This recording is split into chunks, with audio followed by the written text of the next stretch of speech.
My name is Paige Whitaker, and I'm 34 years old. The morning of Grandpa Roy's will reading, I wore the only black dress I owned, the same one I'd worn to his funeral 3 days earlier. I hadn't slept.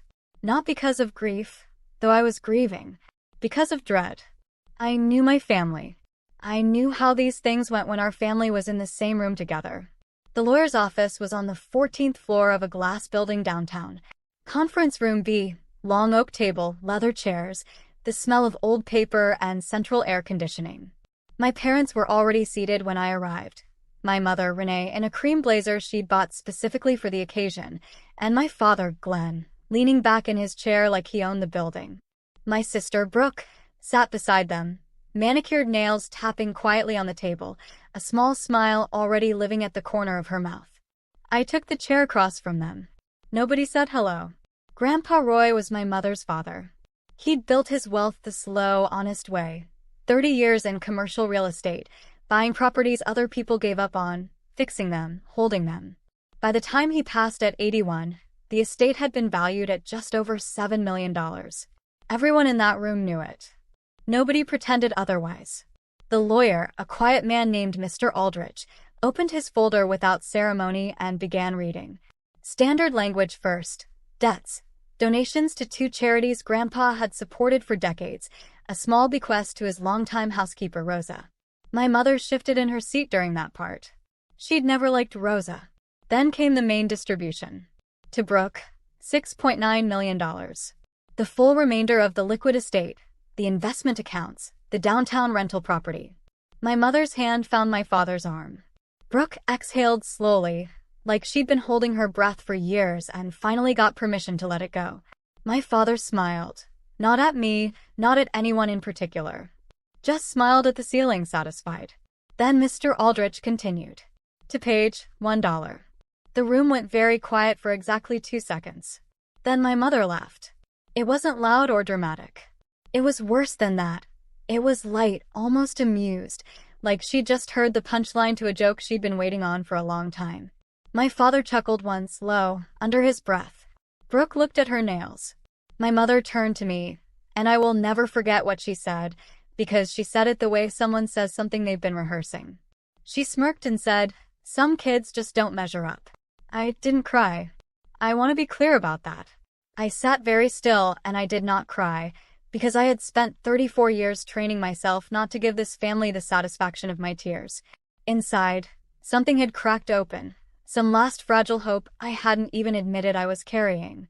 The hope that maybe, at the very end, Grandpa had seen me differently than the rest of them did. That hope was gone now. Or so I thought. My father leaned toward me across the table. "Go earn your own," he said. Casual. Almost kind, the way someone gives advice to a stranger. I looked at my mother. At Brooke. At these people who had sat across from me at Christmas dinners and birthday tables for 3 decades. Who had watched me work 2 jobs through college while Brooke got a car for her 18th birthday. Who had watched me build a career from nothing while they called it cute. Who had never once said the words "well done" to me without a condition attached. They were laughing at $1. At me. At the idea that I had expected anything different. Mr. Aldrich cleared his throat. "Before we conclude," he said, "there is one additional item." He reached into his folder and withdrew a sealed envelope, cream-colored, with my name written on the front in Grandpa Roy's handwriting. Shaky now from the last months, but unmistakably his. "Mr. Roy Whitaker left specific instructions," Mr. Aldrich said, "that this letter be read aloud in the presence of all beneficiaries. It was his explicit wish that everyone in this room hear its contents together." My mother's smile flickered. Just slightly. Just for a moment. Brooke looked up from her nails. Mr. Aldrich opened the envelope. And the room, which had been so full of quiet satisfaction just seconds before, began to change. I could feel it the way you feel a temperature drop before a storm. My mother sat up straighter. My father uncrossed his legs. Something had shifted, and none of them knew yet what it was. But I was about to find out. Mr. Aldrich unfolded the letter slowly, smoothing it against the table with both hands. The room was completely silent now. Even the air conditioning seemed to hold its breath. My mother had stopped smiling. That alone told me something was coming, because Renee Whitaker did not stop smiling unless she was afraid. He began to read. To my family gathered in this room. I have spent the last year of my life watching carefully, listening more than I spoke.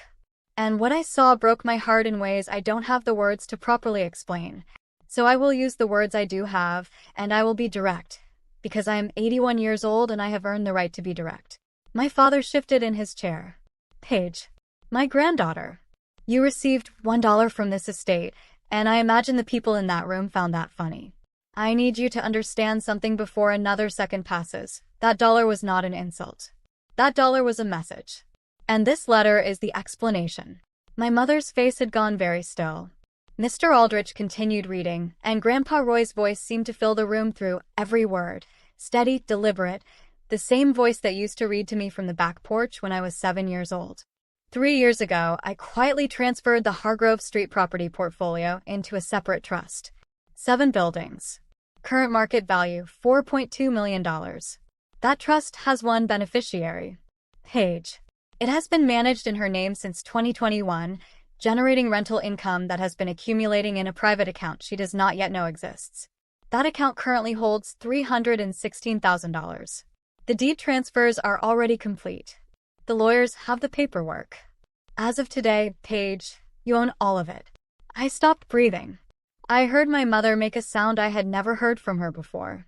Not a word. Not a laugh. Something involuntary. Something that came from a place beneath composure. Mr. Aldrich did not pause. He kept reading. I did not tell Paige because I needed to know she would survive without it. I needed to know she was the person I believed her to be. She is. I watched her build her life with no help from her parents, no inheritance, no safety net. I watched her show up to my hospital room every single week while her sister sent flowers and her parents sent cards. I watched her hold my hand and not ask me for a single thing. That is the person who deserves to inherit what I built, not because of blood, but because she understands what it cost. Brooke pushed back from the table. This isn't legal, she said. Her voice had gone sharp and thin. He was 81. He wasn't, his mind wasn't. Mr. Aldrich looked up from the letter. Mr. Whitaker underwent a full competency evaluation in March of last year at his own request, specifically in anticipation of this moment. The documentation is in order. The trust is valid and has been for 3 years. My father stood up. We'll contest it. You are welcome to try, Mr. Aldrich said, with the particular calm of a man who has seen this before and already knows how it ends. You will not succeed. My mother turned to me. And for the first time in my life, for the absolute first time, I saw something in her face that I didn't recognize. It took me a moment to place it because I had never seen her wear it before. It was shame. Underneath the anger, underneath the calculation already starting behind her eyes, there was shame, raw and sudden and real. She opened her mouth. I held up my hand. Quietly. Without drama. Don't, I said. Just that one word. And she closed her mouth. Mr. Aldrich finished the letter. The last paragraph was short. Paige, go build something beautiful. You already know how. You never needed us to believe in you. But I need you to know that I did. I always did. All my love, Grandpa Roy. I sat in that room for another 10 minutes while paperwork was explained and documents were signed. My mother did not speak again. My father stared at the wall. Brooke left before it was over, her heels sharp and fast on the hallway floor outside. I walked out of that building into afternoon sunlight with a folder of documents under my arm and $4.2 million worth of property in my name. I stood on the sidewalk and I breathed. Just breathed.